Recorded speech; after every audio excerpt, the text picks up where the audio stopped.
Hello my lovelies, it's Susanna, and today I want to show you how to solve this problem where we have to find the area of the small red square. We have our square here in between these two circles, and the circles touch each other here, and they also touch the edges of my square. And all three objects also touch this line down here. And we are also given the radius of the circles with a length of 5. This is all the information we have to find the area of this square. To be able to find this area, we would need the length of the sides. So if I call this length x, then the other side is also of length x, and for the area I need x times x then, so we are looking for x squared in the end. But to be able to find x squared, we need the length of x. Okay, usually when you try to solve problems like this, these touching points are very important. So I would draw a line from the center to this touching point here first. This is my radius of the circle, so we know it is of length 5. Then the same thing with this touching point. I draw a line from the center to this touching point. It's also the radius, so of length 5. And the same thing with this touching point. We draw a line down here. This is also my radius with a length of 5. And now, here at this touching point, I just created a right angle. Why is that? Because this line here touches my circle at this point here. This line is a tangent to my circle. And every tangent is always perpendicular to the radius at this point. So we have a right angle down here, which is great. It would be even better if we had a right angle in a triangle, so that we have a right triangle. But we can create one, because if we draw a line here parallel to this line, we get a right angle here, and now we have our right triangle. We know the length of this side. We don't know the length of this side, so let's call this side y. And what about the length of this side here? This is not the 5, because the 5 was the radius, so the 5 was this entire part here. But if we take the 5 and subtract this length down here, then what is left is the side of the triangle. So how long is this part down here?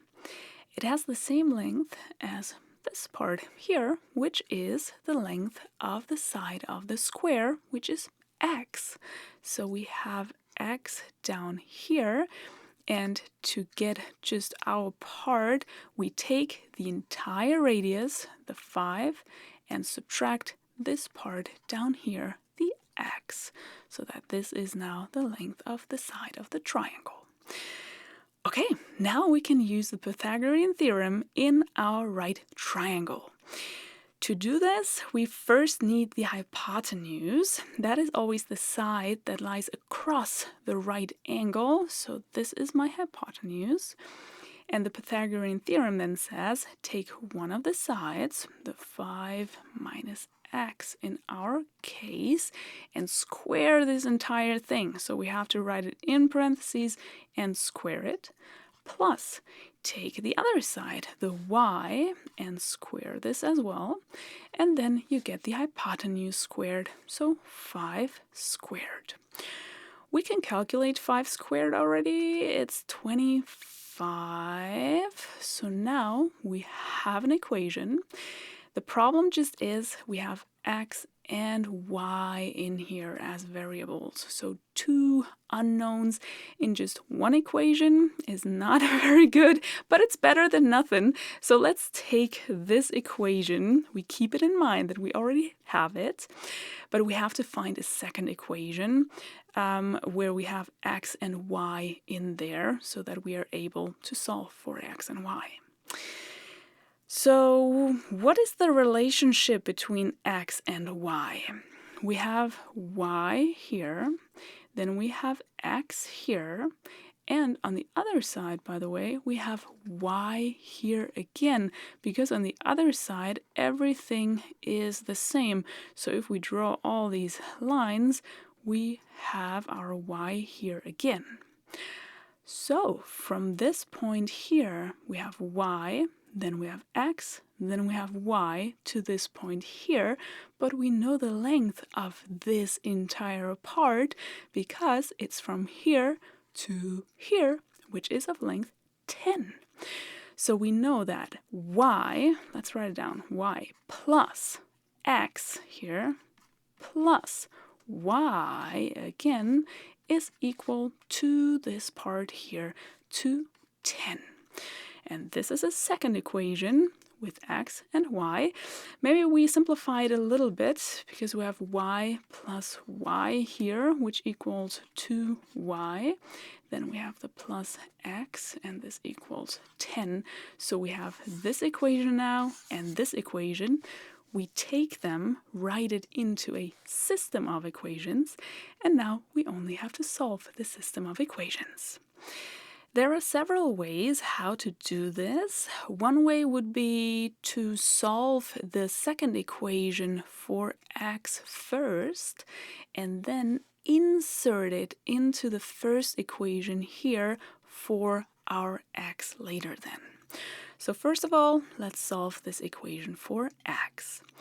We want to get rid of the 2y, so we subtract 2y on both sides of the equation so that this cancels out here and only x is left.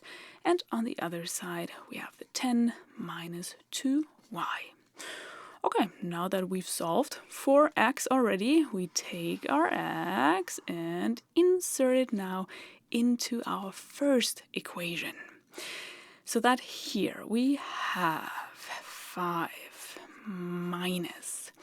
Instead of the x, we're going to write down this expression now. Because of the minus, we have to write this in parentheses though. So we have 10 minus 2y in here. This was our x, and then we have to square this entire thing, and then we have to write down the rest of the equation. Okay, can you see it? That now we only have one equation here and only y as an unknown in here, so we can solve this equation for y. Maybe we simplify this part here a little bit. We have a minus in front of the parentheses, so let's apply this minus to each part in here so that we get 5 minus 10. Minus and minus gives us a plus 2y then. Then we have to square all of this, and then we have the rest of the equation here. Maybe we can calculate 5 minus 10, which gives us negative 5 in total. And this is how our equation looks like now. Maybe as a next step, we could get rid of these parentheses here. Inside the parentheses, we have a sum, and this sum here is squared.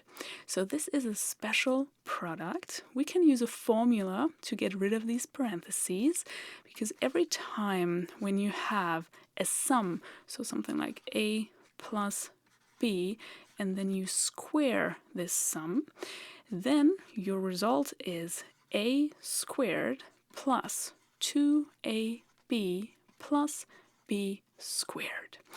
Let's apply this formula here now. A squared, so the first part squared. we take the -5 and square this thing, plus 2ab, so plus 2 times the first part, the -5 times the second part, the 2y, plus b squared, so plus the second part squared, so we take this part, write it in parentheses, and square this thing. This was the first part. Then don't forget that there is another y squared in here, and then the 25 on the other side.